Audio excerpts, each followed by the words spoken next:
One of British Columbia's most high-profile murder cases is in the news again. Canada's parole board says the person convicted in the 1997 killing of 14-year-old Reena Virk is back behind bars. Her day parole revoked after multiple positive drug tests. Jason Proctor is here to tell us more about this. And so describe for us why Carrie Sims' day parole was revoked, a woman who changed her name from Kelly Ellard. A lot of people in British Columbia will remember her better by that name. But why the revocation? Well, exactly. This goes back to this past January when she was living in a community residential facility and she tested positive for methamphetamines. Now, she said this was the result of, a false positive from medication she'd been taking. But these problems go back years, ever since she was first, put on some form of release in 2018. She's serving a life sentence, so obviously she can be taken back at any time to jail, as she has been.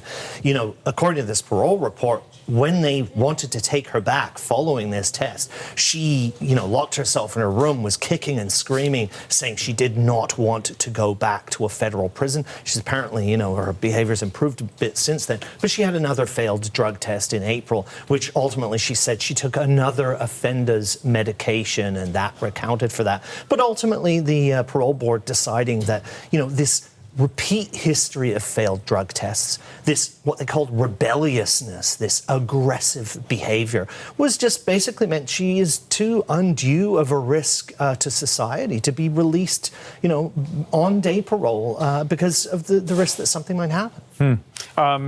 Some people may be wondering, why are we talking about a case that happened so long ago, 1997? She changed her name to probably escape the notoriety of it. But remind us of this terrible murder and her sentence. I covered this case back in 1997.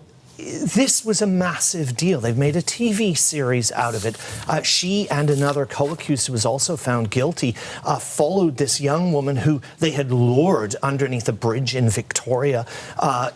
Across this bridge, she was swarmed and beaten under this bridge. They followed her, beat her further, stubbed a cigarette out on her head, and then held her, down until she drowned in the waterways of the gorge. Absolutely horrific. This was a case at the time that threw a light on this concept of swarming, on this teen violence, that really has been a giant issue ever since. Yeah, really nice to have the person who covered it so well back then to keep us up to date on what's happening now, Jason. Thank you so much. Thank you.